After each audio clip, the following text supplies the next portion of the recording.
As you listen to this, think back over your own lifetime. Did it ever feel like America's rise was just inevitable? Like the United States was simply destined to be the richest, safest, most powerful country on Earth? We blame or praise politicians, wars, presidents, even technology. But what if the biggest reason sits quietly on the map itself, never changing, while everything else does? You clicked on a video called 5 Geographic Secrets That Made the US a Superpower, and that thumbnail with the words "unfair advantage" isn't just a dramatic phrase. It's a hint that the American map hides built-in advantages that most countries would kill for. Oceans in the right places, neighbors that don't invade, rivers that act like free highways. Over the next few minutes, we're going to peel back 5 of those hidden secrets, and you may end up seeing every globe and world map you've ever owned in a completely different light. For most of your life, you've probably heard the same explanations for America's power: the Constitution, free markets, the World Wars, the Cold War, Silicon Valley, Wall Street. All of that matters. But underneath every speech and every headline sits something no president can sign or veto: the shape of the land itself. Look at how cramped and exposed Europe is, with rivals pressed against each other. Look at Asia, with powers staring across contested borders. Then compare that to a single, gigantic country, stretching from one ocean to another, stitched together by rivers and plains, and shielded by distance. It's easy to forget that before a dollar, a missile, or a treaty can move, it has to cross terrain.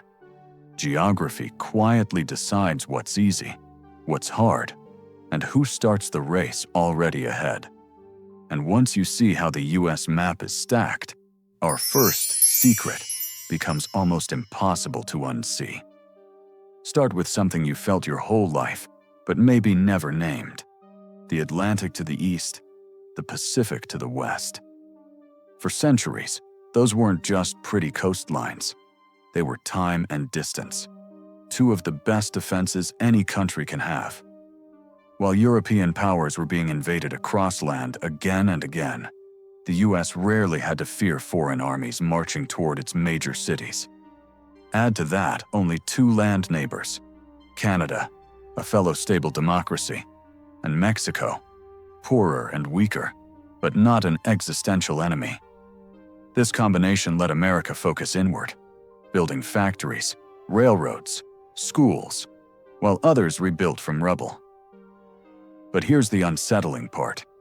In an age of long-range missiles, submarines, cyber attacks, and drones, how much protection do those watery moats really offer? If distance used to be America's shield, what happens as technology keeps shrinking every mile between here and the rest of the world? Now picture the middle of the United States, not as flat, flyover country, but as a massive, natural transport machine. The Mississippi River and its huge web of tributaries, the Missouri, the Ohio, and countless others, form one of the most extraordinary river systems on Earth. Barges can move grain, coal, oil, and goods thousands of miles at a fraction of the cost of trucks or trains. Very few places in the world have anything like it. Many rivers elsewhere are broken by rapids, waterfalls, or poor connections. This quiet advantage helped create a single, unified internal market where factories in one state could cheaply feed and supply cities in another. If you grew up seeing endless freight trains, river barges, and grain elevators, you were watching geography at work. But as infrastructure ages and weather grows more violent, how long can America count on this watery skeleton staying reliable? Behind every strong country is something very simple: calories. The US just happens to sit on one of the most impressive food machines on the planet. The Great Plains and Midwestern states offer deep soils, decent rainfall, and a climate suited to high-yield crops like corn, wheat, and soybeans. That means not just feeding its own people, but exporting massive surpluses, turning food into influence. During the Cold War, grain deals and food aid quietly shaped alliances and eased crises you may remember seeing on the evening news. While oil shocks rattled the world, America's farmland kept producing. Yet this eternal breadbasket isn't guaranteed forever. Droughts, floods, shifting climate zones, and stressed aquifers are already testing the system. What happens to American power if the heartland's harvests become less reliable, or if other regions rise to challenge it? Take away the surplus, and the rest of the empire feels a lot less solid. Layered on top of rivers and fields is another quiet advantage. Resources you don't have to beg for.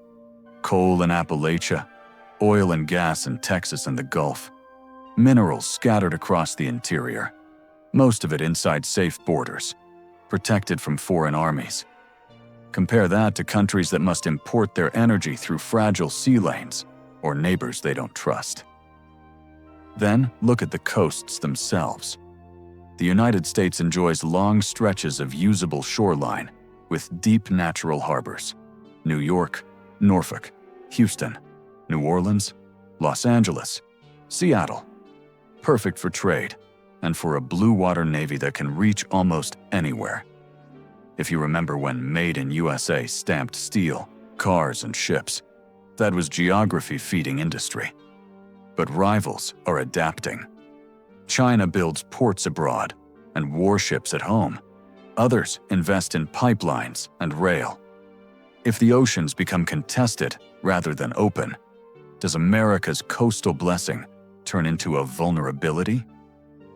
Put these pieces together, and that unfair advantage in the title starts to feel uncomfortably accurate. 2 ocean moats, gentle neighbors, a river network like moving conveyor belts, a vast food engine, rich resources, and welcoming coasts. For much of your life, that combination made U.S. power feel almost natural, as if the map itself had chosen a winner. But the world pressing in around that map is changing. Missiles ignore oceans. Hackers slip through cables. Drones don't care about mountains. And climate change is quietly stressing rivers, farms, and coasts. Geography still matters, but maybe not in the same comforting way it once did. The question now is whether America's built-in advantages are a permanent foundation or a head start that others are finally catching up to. And if this is what a lucky map looks like, wait until you see how unforgiving the maps of other great powers really are.